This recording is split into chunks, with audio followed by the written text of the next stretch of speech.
27 जुलाई चंद्र ग्रहण के बाद इन 5 राशियों को होगा बड़ा फायदा। मित्रों, सादर जय श्री कृष्ण। हमारे YouTube चैनल सभी का बहुत बहुत स्वागत है। मित्रों, इस बार 27 जुलाई 2018 गुरु पूर्णिमा के दिन पूर्ण चंद्र ग्रहण घटित होने जा रहा है। यह पूर्ण चंद्र ग्रहण जो है 3 घंटे 55 मिनट की अवधि का रहेगा। इससे पहले 31 जनवरी को माघी पूर्णिमा पर चंद्र ग्रहण था, जिसकी अवधि 3 घंटे 24 मिनट थी। इस बार यह ग्रहण रात्रि 11:54 पर शुरू होगा और रात्रि 3:49 पर समाप्त होगा। करीब 4 घंटे वाले इस ग्रहण का सूतक 27 जुलाई को दोपहर 2:54 पर प्रारंभ हो जाएगा।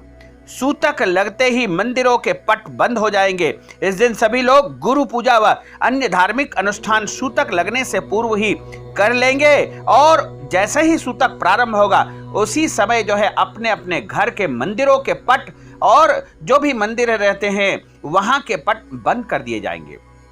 उसके बाद ग्रहण की समाप्ति के बाद शुद्ध स्नान करने के बाद ही मंदिरों के पट खोले जाएंगे। तो मित्रों, यह ग्रहण उत्तराषाढ़ा और श्रवण नक्षत्र में घटित होगा। यह ग्रहण आषाढ़ मास में शुक्रवार को घटित हो रहा है।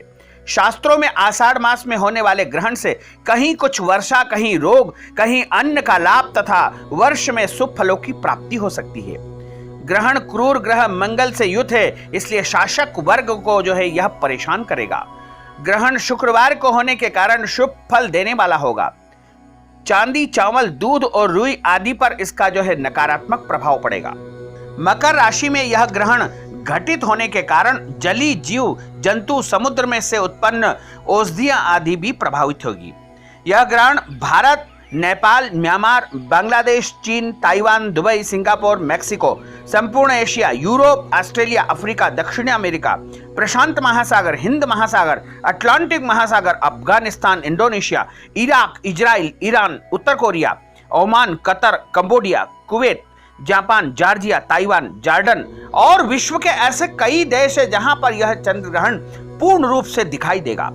ग्रहण का सभी जगह पर पूर्ण रूप से पूरा प्रभाव होगा और इस ग्रहण के कारण जो है राशियों के ऊपर व्यापक प्रभाव देखने को मिलेगा। इस चंद्र ग्रहण के कारण जो है 5 राशियां विशेष लाभ प्राप्त करने वाली है और ये 5 राशियां है मेष, सिंह, कन्या, वृश्चिक और मीन। इनके लिए यह ग्रहण अति शुभ फल देने वाला सिद्ध होगा। साथ ही जो है इनको कई नई सौगात मिलने का योग बन रहा है। इनके संकट समाप्त हो जाएंगे और पारिवारिक और सामाजिक जीवन में मान सम्मान, पद प्रतिष्ठा की प्राप्ति होगी। नौकरी पेशा यदि इस राशि के लोग हैं तो इनको प्रमोशन प्राप्त हो सकता है। यदि इन राशियों के लोग बेरोजगार हैं तो रोजगार की प्राप्ति हो सकती है। इसके अलावा यदि प्रमोशन की इच्छा रख रहे हैं तो प्रमोशन मिल सकता है। इसके अलावा यदि इस राशि के लोग नौकरी में तबादला चाह रहे हैं, स्थानांतरण चाह रहे हैं तो वो भी इनका होने का योग बन रहा है। इसके अलावा इनका रुका हुआ धन प्राप्त हो सकता है, नए काम इनके शुरू हो सकते हैं। कई प्रकार के शुभ फल इनको जो है ग्रहण के बाद मिलने शुरू होंगे। साथ ही गर्भवती महिलाओं को कुछ सावधानी रखने की आवश्यकता रहेगी। खास करके गर्भवती महिलाओं को चंद्र ग्रहण से बचने की आवश्यकता रहेगी, क्योंकि चंद्र ग्रहण पूर्णिमा की रात को हो रहा है और पूर्णिमा को जो है चंद्रमा यदि पीड़ित होता है तो निश्चित तौर से जो है गर्भवती महिलाओं को प्रभावित करता है।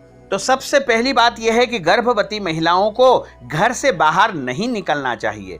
यदि आवश्यक हो तो अपने साथ तुलसी का पत्ता रखे या अपनी नाभि के ऊपर थोड़ा सा गेरू लगा ले या फिर गंगा जल अपने साथ रखे या कुशा रखे या फिर चंदन अष्टगंध अपने साथ रखे। और यदि ये वस्तुएं भी नहीं मिल पाती है तो आप अपने साथ केवल हल्दी का लेपन अपनी नाभि के ऊपर कर सकते हैं। ये वस्तुओं लेकर के यदि आप घर से निकलेंगे तो इसका दुष्प्रभाव आपके ऊपर नहीं हो सकेगा। साथ ही आपको ये ध्यान रखना होगा कि ग्रहण के दौरान छुरी, चाकू, हंसिया या फिर सुई या कोई भी धारदार या नोकदार वस्तुओं का प्रयोग बिल्कुल नहीं करना चाहिए, अन्यथा होने वाले बच्चे के ऊपर जो है इसका दुष्प्रभाव हो सकता है। साथ ही गर्भवती महिलाओं को जो है ग्रहण के दौरान भोजन नहीं करना चाहिए, सोना भी नहीं चाहिए। इससे होने वाले बच्चे के ऊपर विपरीत प्रभाव पड़ सकता है। गर्भवती महिलाओं को ग्रहण में खुले स्थान में नहीं घूमना चाहिए। यदि कहीं यात्रा करना आवश्यक है तो हमने जो पूर्व में वस्तुएं बताई गई है उनको साथ पे लेकर के या नाभि पे लगा करके यदि यात्रा करेंगे तो दुष्प्रभाव से वो बच सकेंगे। तो मित्रों, हमने आपको ग्रहण के संदर्भ में कुछ जानकारी दी। हमारे इस वीडियो को आप अधिक से अधिक लोगों को शेयर जरूर कर दीजिएगा, लाइक करिएगा, कमेंट करिएगा और यदि अभी तक आपने सब्सक्राइब नहीं किया है तो सब्सक्राइब अवश्य कर लीजिए। आपको और आपके परिवार को सादर जय श्री कृष्ण, सादर धन्यवाद।